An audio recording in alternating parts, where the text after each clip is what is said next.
I will come back to the training of leaders, but going back to the definition. So the first thing is the ability.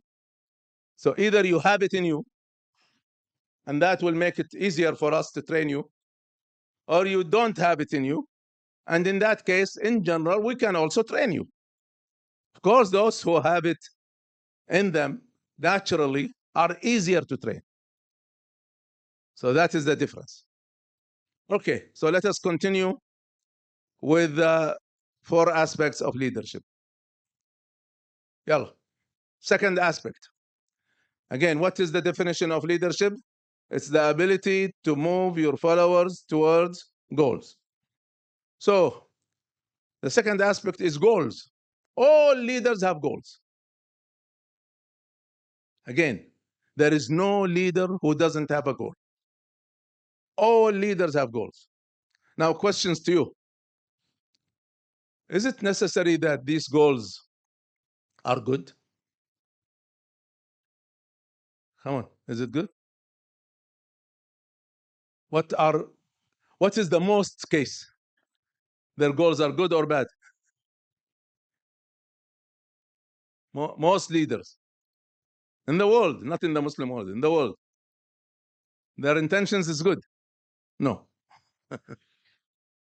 It is proven that the majority of leaders in the world are bad leaders.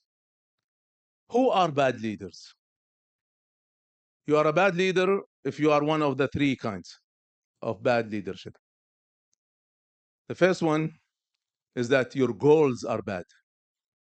Your goal is to benefit yourself and benefit only the few that surround you, whether they are your family or your friends or whatever, which is what's happening in most leaders in the world.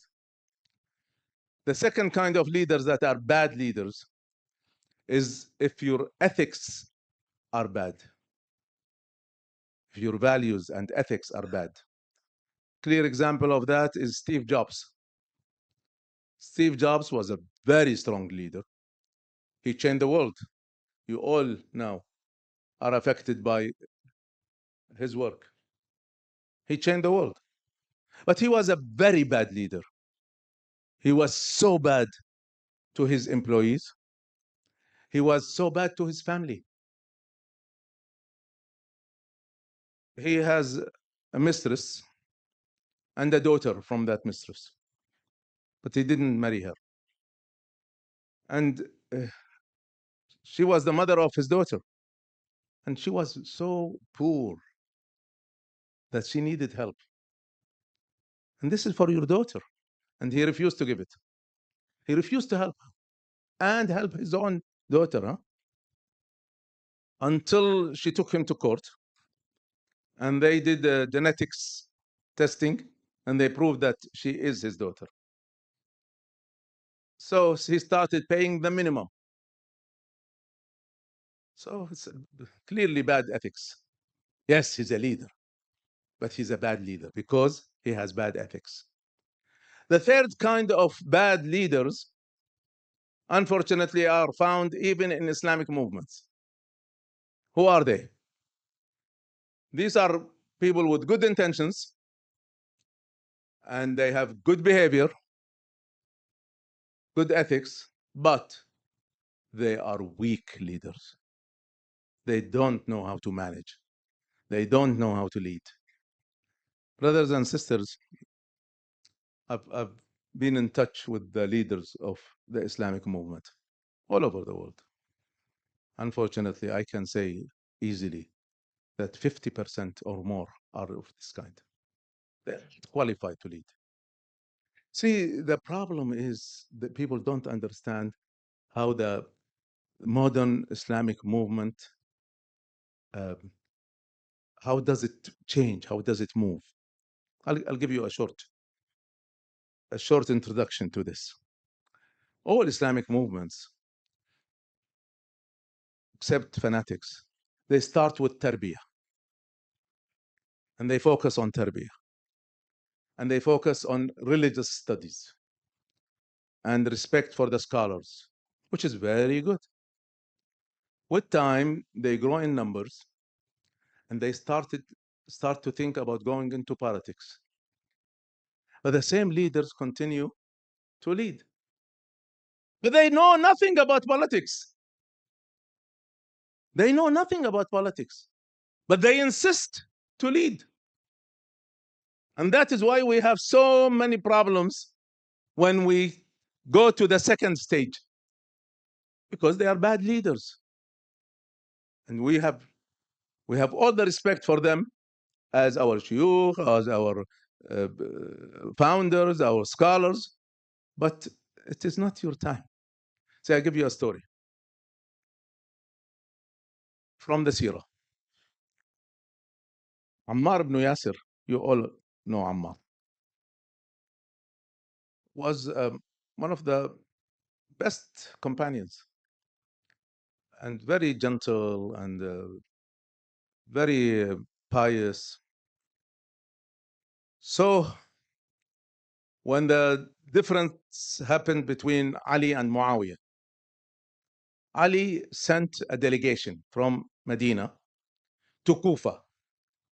Kufa is in Iraq, and Kufa at that time had the strongest army in the Arab and Muslim world.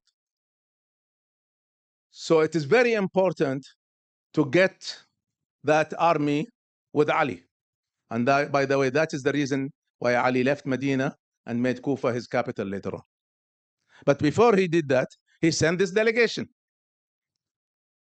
Ammar and his son, Al-Hasan ibn Ali, radiallahu anhu. So they went to Kufa.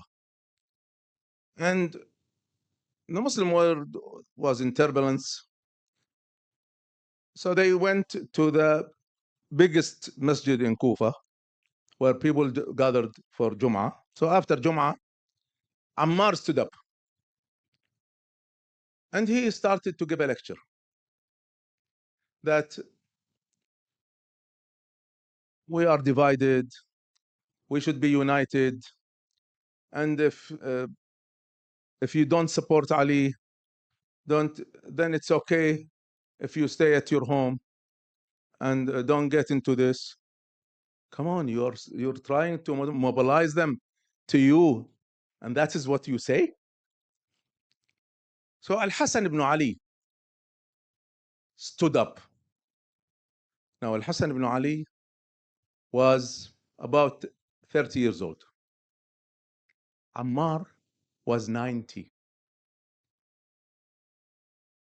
So Al-Hasan stood up and he said, "Oh, my uncle, please sit down. This is not how you talk to people." And he gave a very strong speech that the whole of Kufa joined Ali.